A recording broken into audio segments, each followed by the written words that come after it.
It's lights out, away we go. It wasn't a hold for very long at the start. Leclerc gets away well ahead of Hamilton and Vettel. And it's lights out and away we go. And they were held for quite a long time. And Sebastian Vettel got a really good start. He's already wheel to wheel and past Lewis Hamilton. And here comes Carlos Sainz. Let's see if Colton Herta can go all the way to victory lane. Out of turn 11, 24 Indycars. There is a championship to be decided. Let's see who gets it. Up and over the turn 1 hill, heading down to the Andretti hairpin, and it's Colton Herta. Look at Dixon. Dixon went defensive on Rossi. He goes around the outside. Hello IndyCar and Formula One fans. It is October 4th, 2019. Sorry for the delay, everyone, but I have just been very, very busy, and that's how it is for me these days. Anyway, now that the IndyCar season finale has passed, and that Singapore and Russia have come and gone as well, I shall bring you up to speed with my reviews on all 3 races, starting with Formula One. In Singapore, it was an amazing race under the lights, with Ferrari taking a top spot, like Leclerc on pole, Hamilton starting second. Oh, but who would have thought that Hamilton ended up getting shuffled back a bit, and what happens later? Leclerc ends up being passed by Sebastian Vettel, so the Bratwurst goes and gets some Wiener Schnitzel to go with it to take his first victory of the year and his first win in over a year in Formula One. Congratulations to Sebastian Vettel for winning for Ferrari in Singapore, a 1-2 finish for the team. The first 1-2 finish for Ferrari this year, in fact. And who would have thought, as I said, Hamilton shuffled back to 5th place behind the Red Bulls of Albon and Verstappen coming home 3rd. Yeah, you could say that for a while the lights had gone out for Hamilton. He couldn't seem to find his way to the podium. His first non-podium finish in a long while, it seems. But that was going to change come Sochi, Russia. Yeah, so it's time to give up your bratwurst and start slurping some stroganoff and borscht. If you were hoping for anything but a Mercedes win in Russia, you would have to be disappointed once again, because the Silver Arrow's dominance continued in Russia, despite Ferrari starting on pole. And in a way, Vettel ignoring a team orders, he'd pay the price, as well as Leclerc for not helping him out, as his MJ UK unit had gone, an electrical component which is vital for the motor for the car to keep it going full speed. A similar problem occurred for Leclerc in Bahrain when he was on the charge to his first win, but he could only limp behind and finishing 3rd in that race, if you remember. So similar problems for Vettel, but it wasn't even close to the finish. As for what started the race, Alfa Romeo was just not having it. Kimi Räikkönen jumped the start like that. But his teammate, Antonio Giovinazzi, he got sandwiched in the least possible places he'd want to the first few corners of the first lap.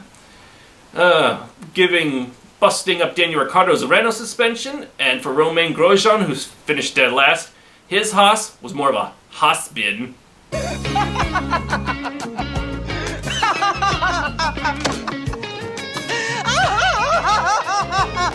Yes, so once again, another Silver Arrow's dominance with Lewis Hamilton winning in Russia. Congratulations, Lewis.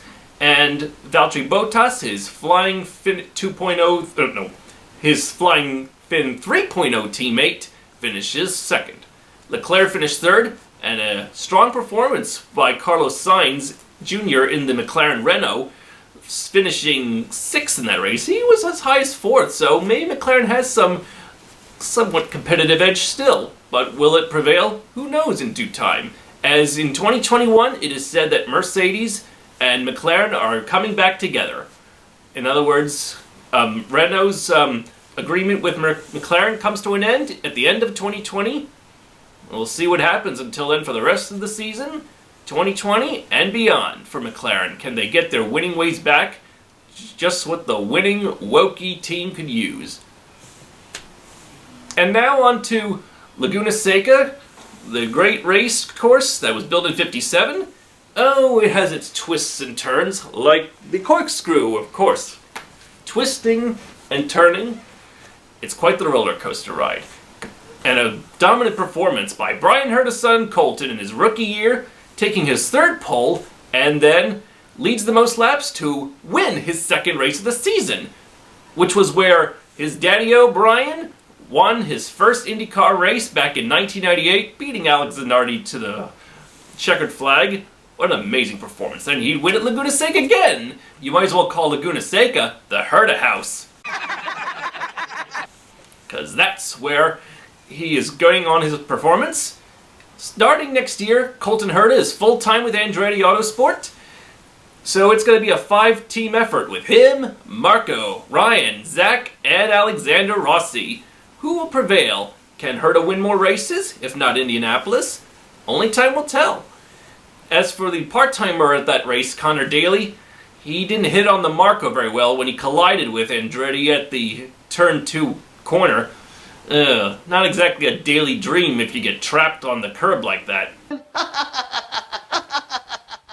As for the winner of the championship, Joseph Newgarden, another tree planted in his new garden of victory. Congratulations, Joseph, on your championship win, even though Colton Herta took the race. And it's amazing that Rossi's car was just not on top form this round. And Dixon battling it with Pagenaud for 4th, which was interesting. Will Power finishing 2nd was amazing. Who would have thought that? Just when you think, did Will Power have a chance to pass Colton Herta at one point? Not at all. Colton just simply ran away with it. And who would have thought with Ferrucci, the rookie who wouldn't put a foot wrong in every race up until then, ended up being tangled and out. Looks like he got the bad sign of the Dale coin this round. Well, we'll see if it's heads or tails with Dale in next year for Santino and Sebastian Bourdais. Where's Marcus? As for Marcus, he finished 11th in that race. It's a shame his team wasn't on top form this time round. But his compatriot, Felix Rosenqvist, boy, was he on a tear after that bad starting penalty that made him start 14th. He was on a tear the whole race to end up a fighting 5th place. Now that was amazing.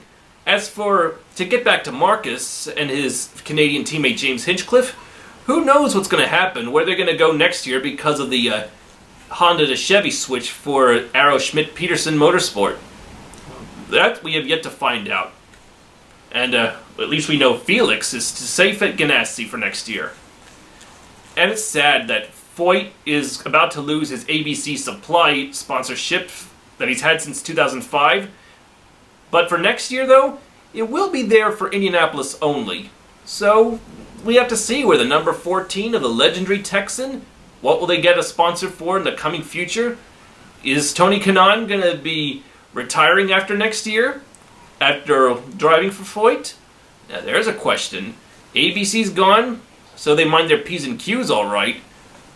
But, well, from ABC to NBC, it's nice to know that the ratings overall for IndyCar this season were at least 9% higher than last year. And it's always good to know for fans who want attention for IndyCar and such. I sure do. And with the aeroscreen testing that occurred at Indianapolis Motor Speedway yesterday, some people may have their complaints, and, well, if it means making people stop complaining about having their heads insecure and something in an accident if they flip over, well, maybe they shouldn't have to worry about that now. I'd like to see how well it does, especially since Scott Dixon said he could actually hear the radio perfectly through it as a result. I just hope they're not too hot under those things, because they've got to screen the whole thing through if they can. And now that they've got this thing, pretty much like the Halo with a bit of plexiglass here and there, you hear this, IndyCar? You might as well go back to Pocono! Because it can't hurt so much when you've got those aero screens. Congratulations once again, Joseph, for the fact that not only you were a champion for the 2nd time, but the fact that you're about to get married soon later this year. As well as Robert Wickens already has to his girl, Carly. Congratulations, Robert, and the fact that you were able to stand for the occasion. I don't know if you were able to dance much. I hope you were able to, but all the same, oh, Canada, go for it. I wish you both the very best, and I hope you get back in the IndyCar seat soon, as well as win. I have no doubt that you will do it. I'm sure Carly wouldn't object. And to get back to Newgarden, it's interesting that he had that practice run with the Roval at Charlotte in the Indycars. Could this open the door for IndyCar to return to Charlotte since 1999? Who knows? I hope so, if it's Roval, because it would be a lot less likely that that fatal accident that Scott Goodyear accidentally caused for a tire to go into the stands that killed a few spectators then, I doubt would happen now because of the rules in place and the fact that they're not exactly going full speed on the oval because the Roval will slow them down. If that's possible, I say that with NASCAR at the Indianapolis Motor Speedway, IndyCar, as I've said before, might as well race at the Roval at Daytona too. But I'm sorry to go on this tangent about this. I had almost forgot to mention that. All the same, the point is I also wanted to wish Robert Wickens and his girl Carly and Joseph, I forget your fiance's name, the very best, and congratulations on the fact that championship victory is just the wedding present you deserved. The next round for Formula One begins next Sunday in Japan. Will Honda, in forms of Red Bull and Toro Rosso, now that they've had their engine penalties served in Russia, have a better starting position, enough to please the home crowds? Or will Ferrari and Mercedes hog the event even more so? Let's see what happens. Well, that's all for now. Tune in for then. I'm Aaron Cylinder, firing on all cylinders.